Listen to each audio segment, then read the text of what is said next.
الو. اولا انا عارف انك في اسكندريه. اولا مساء الخير. مساء النور اولا وثانيا. نقول بقى ثالثا. اتفضل. ثالثا انا كمان في اسكندريه.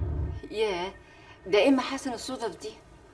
لا مش محاسن صدف ولا حاجه، ما انا عارف انك انت جايه اسكندريه. انت نسيتي ان انا رئيس القطاع ولا ايه؟ لا يا فندم، بس الصدفه ان حضرتك اللي تنزل اسكندريه. لا اذا كنت بتعتبريها صدفه كويسه. مفيش شك، حضرتك ضيفي دلوقتي. يبقى اعتبريني عزمت نفسي على حسابك. اهلا بيك طبعا يا فندم. ها، هتعشيني فين؟ ما هو يا انا اعشيكي يا انت هتعشيني. لا هعشيك انا، مش حضرتك ضيفي دلوقتي. بس انا خايف ابقى ضيف تقيل شويه. يا خبر يا فندم، ده انت هتشرفني. بس انا بستأذنك افوت على لطفي اخويا المحامي. تفوتي عليه فين؟ في مكتبه في المنشيه، عشان قضيه الاستاذ شرف وحكايه النقد. انا بيتي في ستانلي قدام الكوبري الجديد على طول. ياه، ده انت قريب مننا قوي. تحبي افوت عليكي؟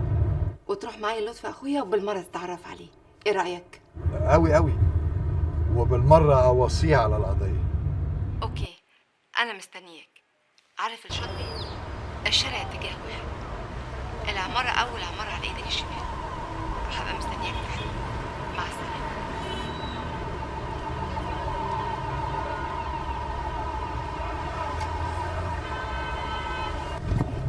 مساء الخير. مساء النور. اظن العنوان ما يتوهش. انا اصلا ما بتوهش. طيب اتفضل بقى على المنشيه. لا ما نسيت ايه، مش للدرجه دي كده هتتوهيني.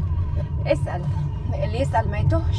على العموم انا لو تهت مش هسأل غيرك. اتفضل يلا.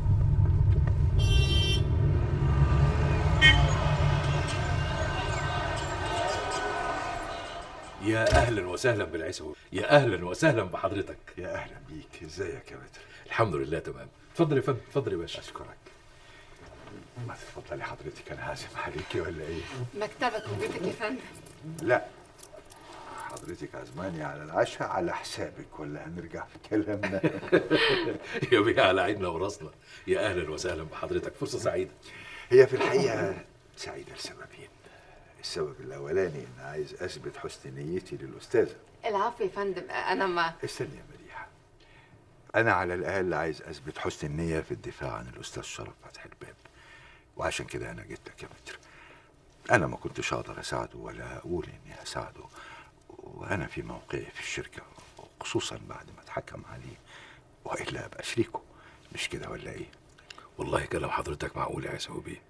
وعشان يكون معقول وعملي في نفس الوقت، أنا كنت قلت لحضرتك يا أستاذة إني مستعد أساعد أسرته وما دامته رفضت. أنا هتحمل أتعاب المحاماة في القضية. يا باشا يا باشا، تشريفك مكتبي ما يتقدرش بفلوس. ممنون جدا. هو في الحقيقة أنا شايف إن الراجل ده مظلوم أوي وعلى نياته فعلا. شوف حضرتك تكاليف القضية إيه وأنا متكفل بيها. اخو الاستاذ شرف يا فندم استني دفع. بس يا مديحة، أنا عايز أساعد الراجل ده بأي شكل ومراته رافضة. أنا هديلك الفلوس وأنتي شوفي بقى حساب القضية مع الأستاذ كام، والباقي تديهم لولاده بطريقتك. إن شاء الله حتى تقولي لهم ده إعانة من الشركة. يا عيسوي بيه، انا كل اللي بتمناه من ربنا ان المحكمه تتعاطف معاه وتقبل النقد وتعيد محاكمته من اول وجديد. وحضرتك شايف إنهم ممكن ما يتعاطفوش معاه؟ يا عيسوي بيه، القاضي بيحكم بالورقه اللي قدامه. عارف الراجل ده ممكن ياخد براءه او على الاقل سنه ولا سنتين بتهمه الاهمال. امتى؟ لما يمسكوا الفاعل الحقيقي. الله ينور عليك. ما هو أكيد في حد سرق. ايوه بس هو مين؟ الله أعلم. عشان كده لازم يبقى في تحريات. عارف لو حضرتك بتحب الراجل ده تعمل ايه؟ أعمل إيه؟ تعمل تحريات، تشوف مين اللي سرق فعلا، ده لو بتحبه. أنا عملت وهكلف ناس يقوموا بالمهمة دي كمان، بس مفيش داعي إن الواحد يقول، ومفيش داعي إن حد يعرف إني زرتك في مكتبك.